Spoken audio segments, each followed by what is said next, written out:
Report. With Angela Yee. It's the Rumor Report. The Breakfast Club.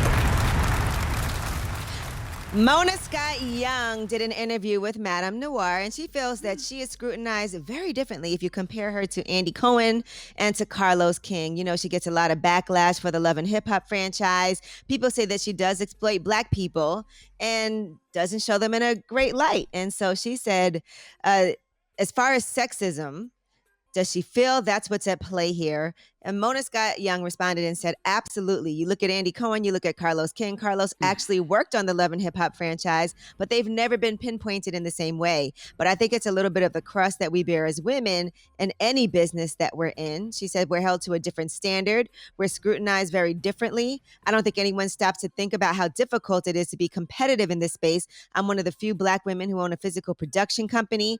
That in itself is an accomplishment. I don't think many people stop to credit and understand that it isn't easy. Now, when questioned about Tamar's reality show that aired on WeTV, she said there was no manipulation. I think she didn't like the way a lot of things turned out, but it certainly wasn't because any of it was manipulated. I think it was just a case of not the right time for her, not the right time in her life. Interesting. I think you know, there's some truth to what Mona's saying. But definitely truth in that. I also think it's content too, though. You know what I mean? Love and Hip Hop is a way more ratchet show than the Real Housewives franchise. But they get ratchet on all those shows. On the Housewives, they pull each other's hair, they drag each other. One woman is suing another woman for pulling her hair and dragging her. In the Housewives, they definitely fight, flip tables, and argue. So yeah, she's definitely pinpointed. But in Love and Hip Hop, I would say they do it a lot more. Okay, so yeah, so it is more ratchet. But remember Bad Girls Club? I mean, that show was ratchet. Who did Bad Girls Club? I don't know who produced that. I don't think it was Carlos King or Andy Cohen. And I will say too that, you know, Mona gets scrutinized more by Black people. You know, Black people hold her to a different standard than, like, I guess, you know, Andy's audience. I don't even know what shows Carlos does. Well, Carlos does. He does Basketball Wives. He does Housewives, I believe, of Atlanta. And he also did the OWN show. But he also does positive stuff too, because he did the OWN show Behind Every Man. He did that. Mm-hmm. He does both sides. And he's not as visible as Mona either. That is true too. All right, Jamie Foxx, since we're talking about TV, has landed a new production deal with MTV. He is doing that along with Tatari Turner, who is his producing partner. So they'll be developing and executive producing original movies that have a focus on Black, Indigenous, and people of color filmmakers. I love it. Not just MTV, though. It's CBS Viacom and the MTV group. So drop on the clues bombs for Jamie Foxx. Mm-hmm. I like that. Like what CBS and Viacom got going on over there with the Paramount streaming service and everything. They need some Black creatives over there creating content. All right, and Kim Kardashian, yesterday's episode of Keeping Up with the Kardashians, Envy was just filling me in on everything. Okay, he was going off, girl. I did see it last night. He was giving us that tea, girl. Y'all couldn't sleep. I got the chills that second vaccine had me with chills. I was up all night watching it. Tell us the tea. It was pretty good though. What is the tea? Happened? All right, which you want to know? You want to know about Tristan or Kanye and Kim? I want tea. Just pour. All right. Pour. So Tristan was feeling a little funny because he was like, yo, you don't claim me on Instagram. But she was like, you cheated on me. Why would I claim you? You cheated on me. I don't know what I want to do now. And people are going at me on Instagram. But he was like, I feel a way. I want to be claimed. He had very light voice. Toronto, very light voice. So they back together now? Well, a little bit. But she hasn't claimed him yet. But then Kim. They look together.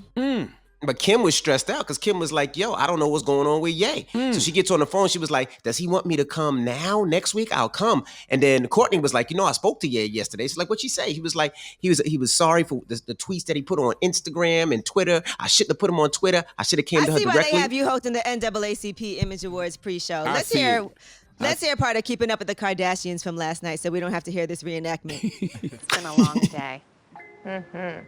It's no secret that everyone sees things in the media about my life with Kanye, but I've always been really respectful in not talking about issues that Kanye and I have.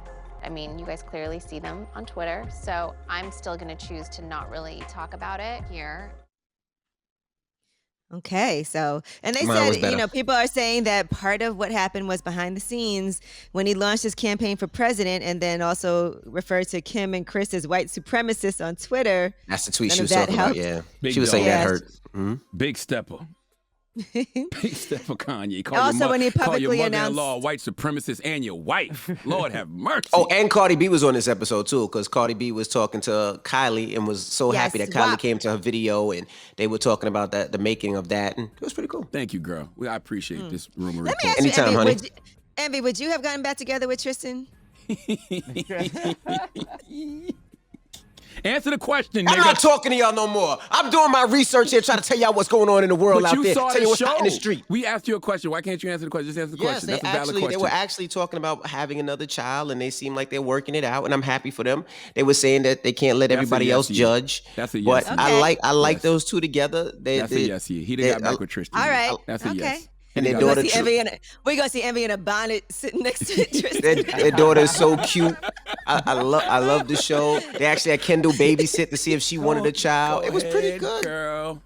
All right, well, Go that is your rumor ahead, report. girl. Thank you, Envy. Thank you, cutie. What? Thank you. Y'all see this picture of Charlamagne, though. I don't know if you could really. Okay. If you see what we was wiping up, you really think it was crazy. I spilled my whole protein shake all over the desk.